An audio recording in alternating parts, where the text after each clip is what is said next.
Hello everyone, welcome back to your channel guys. कैसे आप सब? होप करता हूँ आप सब बहुत अच्छे होंगे। आज मैं आपके लिए लेके आया हूँ स्किल्स इंप्रूवमेंट के ऊपर एक वीडियो। ये वीडियो आपके लिए लाइफ चेंजिंग वीडियो होगा। जो भी फ्रेशर है, जो भी बच्चा अभी 18 19 20 21 22 का है, ठीक है, उसको ये चीजें अभी नहीं पता होगी। ये चीजें आप कर लो। इन चीजों का आगे लॉन्ग टर्म के लिए आपको बेनिफिशियल मतलब बेनिफिट होने वाला है, ठीक है। तो ये चीजें आप कर लो। सबसे पहले मैं आपको बताऊंगा कि आपको क्या करना है, ठीक है, और उसके बाद स्क्रीन पे आपको मैं शो कर दूंगा कि उसका यूसेज कहाँ पे है, ठीक है। क्योंकि एक एक चीजें आपको बताऊंगा, वीडियो बहुत लंबी हो जाएगी, आप फिर देखते नहीं हो उतनी लंबी लंबी वीडियो, ठीक है। तो नंबर 1 पे मैंने रखा है MS एक्सेल, ठीक है। MS एक्सेल का यूज गाइज आपको पता है कि बहुत बड़े पैमाने पे होता है। चाहे आप छोटी से छोटी फैक्ट्री में चले जाओ या घर के वर्क फ्रॉम होम किसी से करवा लो या कहीं बड़ी कंपनी में जाओ, MS एक्सेल का यूज हर जगह है, ठीक है। तो MS एक्सेल का यूज आपको पता है कि कहाँ कहाँ है, हर जगह है, ठीक है। इसलिए आपको MS एक्सेल सबसे पहले करना है। उसके बाद नंबर 2 पे मैंने रखा है टैली को, ठीक है। टैली आपको पता होगा कि अकाउंटिंग लाइन में टैली का यूज बहुत अच्छे लेवल पे, ठीक है। खास मतलब टैली को तो खास माना जाता है अकाउंटिंग लाइन में, ठीक है। टैली का नाम अकाउंटिंग लाइन में बहुत अच्छा है, ठीक है। तो टैली में सॉफ्टवेयर है, इसके अंदर भी कुछ मतलब इसके पार्ट्स है, यानी आप इसके अंदर देखोगे टैली प्राइम, ठीक है। टैली अभी प्राइम सबसे ज्यादा चल रहा है। इसके बाद टैली ERP 9 भी चल रहा है कहीं कहीं जगह, ठीक है। और इससे पहले था टैली 7.2 करके था, ठीक है। वो आजकल मैं नहीं देखता हूँ कंपनी में, लेकिन टैली ERP 9 और प्राइम जो है वो काफी यूज है उसका, ठीक है। और कहाँ कहाँ ये यूज होते हैं, ठीक है, इसके बेनिफिशियल क्या है ये, ठीक है, क्या क्या इसके बेनिफिट है, वो आपको मैं स्क्रीन पे शो कर दूंगा, ठीक है। स्क्रीन पे आप ये देख सकते हो, ठीक है। इसके बाद नंबर 3 पे मैंने रखा है GST रिटर्न्स, ठीक है। तो GST रिटर्न का मेन जो आपको मैं बताना चाहता हूँ कि ये आपके अंदर जो सब्जेक्ट है इनडायरेक्ट टैक्स, ठीक है, चाहे वो CA का कोर्स हो, चाहे CS का हो, चाहे वो CMA का हो, ठीक है। तो इनडायरेक्ट टैक्स करके एक GST का भी एक सब्जेक्ट होता है, ठीक है। तो उसके अंदर आपने देखे होंगे कुछ फॉर्म, जैसे कि मैंने स्क्रीन पे शो किया है, GSTR1, GSTR2, GSTR3, 4, 9 और सेम ऐसे ही 10, ठीक है। तो ये कुछ 5 से 6 जो है रिटर्न्स होते हैं। मतलब ये आपको अच्छे से आना चाहिए, ठीक है। इसके बारे में आपको इन डेप्थ नॉलेज होनी चाहिए, ठीक है। सबसे पहले हम बात करेंगे GSTR1 के लिए। GSTR1 के लिए मैं सबसे पहले बात करूँ तो ये कहाँ यूज होता है, ठीक है। GSTR1 के अंदर होता है सेल्स के रिगार्डिंग सारी चीजें, ठीक है। यानी आप अगर कोई इंडिविजुअल है, चाहे वो कंपनी है, कोई भी अगर सेल करता है तो सेल्स की सारी रिटर्न कहाँ जाएगी, ठीक है, कहाँ जाएगी, GSTR1 के अंदर आपको शो करना होगा, ठीक है। सारी चीजें आपको इसके अंदर शो करना होगा सेल्स के रिगार्डिंग। उसके बाद 2 के अंदर आता है इनपुट के लिए, जैसे परचेज वगैरह की चीजें होती है, तो ठीक है। तो इसके अंदर 2A है, 2B है, तो वो चीजें इसके अंदर आती है, वो आपको देखना होगा। 3 के अंदर आता है 3B, ठीक है। GSTR3B जो होती है वो जैसे सेल्स होती है, GSTR1 के अंदर जैसे सेल है, ठीक है। आपने सेल की सारी चीजें इसमें दिखा दी। अब उसके बाद आपने अगर उस पर अगर कोई इनपुट लिया है, ठीक है, अब बैलेंस जो है वो आपको 3B के साथ आपको क्या करना होगा, उसका पेमेंट करना होगा, ठीक है। टैक्स का पेमेंट क्या होता है GSTR3B के अंदर। 4 आपको गाइस पता होगा कि 4 जो है वो होता है कंपोजिशन स्कीम के लिए, ठीक है।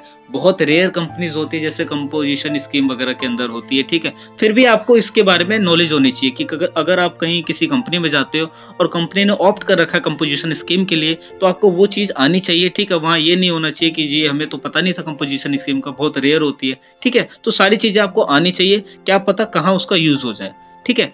GSTR9 जो होता है वो एनुअल रिटर्न के रिगार्डिंग होता है। इसमें एनुअल रिटर्न जैसे हर कोई कंपनी हो गया, इंडिविजुअल होगा, ठीक है, ये सारी कंपनीज के रिगार्डिंग है, जो भी उनकी फर्म है, कुछ भी है, ठीक है। तो उसके सारी जो चीजें हैं वो एनुअल रिटर्न में दिखाना होता है, जो भी स्पेसिफिक चीजें होती है, ठीक है।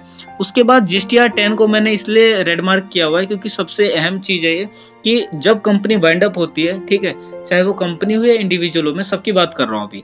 जैसे आपने GST नंबर ले रखा है, ठीक है, और आप उसको बंद करवाना चाहते हो, तो आपको GSTR10 जो कि फाइनल रिटर्न है, ठीक है, फाइनल रिटर्न आपको फाइल करना होगा, ठीक है। इसके बाद आप क्या होता है, इसके बाद जो प्रोसीजर होता है वो आपका एंड हो जाएगा, GST नंबर जो होता है वो आपका बंद हो जाएगा, ठीक है। तो ये GST रिटर्न की कुछ चीजें थी जो मैंने आपको बताया, ठीक है। और आपको हो सकता है आपको अभी सही से समझ नहीं आया हो, लेकिन आप उसको जब पढ़ेंगे इन डेप्थ में, ठीक है, आपको वो अच्छे से समझ आ जाएगा, ठीक है। इसके बाद नंबर 4 पे मैंने रखा है BG को। BG भी गाइस सेम टैली की तरह है, ठीक है। टैली आप जो सॉफ्टवेयर होता है, कई जगह बिजी यूज होते हैं, कहीं टैली होता है। टैली आपको सस्ते में मिल जाएगा, ठीक है। टैली मेरे ख्याल से 10,000 12,000 के आसपास में बिजी मतलब बिजी आ जाता है।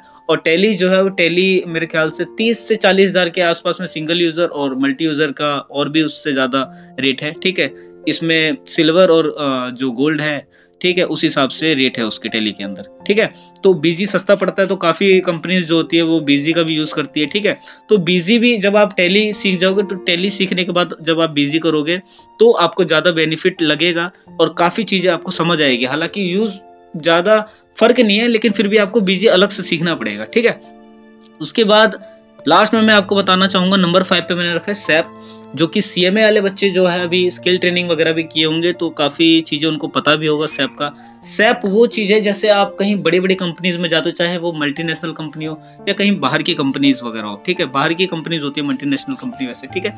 तो वहां पे क्या होता है, सैप का यूसेज जो है वो बहुत ज्यादा होता है, ठीक है। वो लोग भी टैली का यूज करते हैं, लेकिन सैप का यूज बहुत ज्यादा जहाँ पे डाटा होता है वहां पे यूज किया जाता है इसका, ठीक है। अगर सैप के बारे में आपको बताना चाहो तो आपको स्क्रीन पे शो हो रहा होगा। सैप के अंदर काफी चीजें, जैसे फीको है, ठीक है, एमएम है, ठीक है, काफी चीजें हैं, वो आपको अलग अलग सीखना होगा, ठीक है। लेकिन आपको मैं मेंशन करूंगा कि आप फीको करो, ठीक है। फीको क्या होता है, अकाउंट्स लाइन में अकाउंटेंट वगैरह के लिए फीको जो है उसका यूज बहुत ज्यादा होता है, ठीक है। तो फीको का यूज आपको आना चाहिए, ठीक है। आप कुछ करो ना करो, सैप फीको जरूर कर लेना, ठीक है। तो ये कुछ 5 चीजें मैंने आपको बताई, 5 वो स्किल जो कि आपको आनी चाहिए, ठीक है। एग्जाम खत्म हो गया, अगर आप वेट कर रहे हो कहीं जॉब करने का या कुछ करने का, या अभी मैं क्या क्या चीजें अपने अंदर डेवलप करूं, तो आप ये चीजें कर सकते हैं, ठीक है। तो होप करता हूं आपको ये वीडियो अच्छा लगा होगा।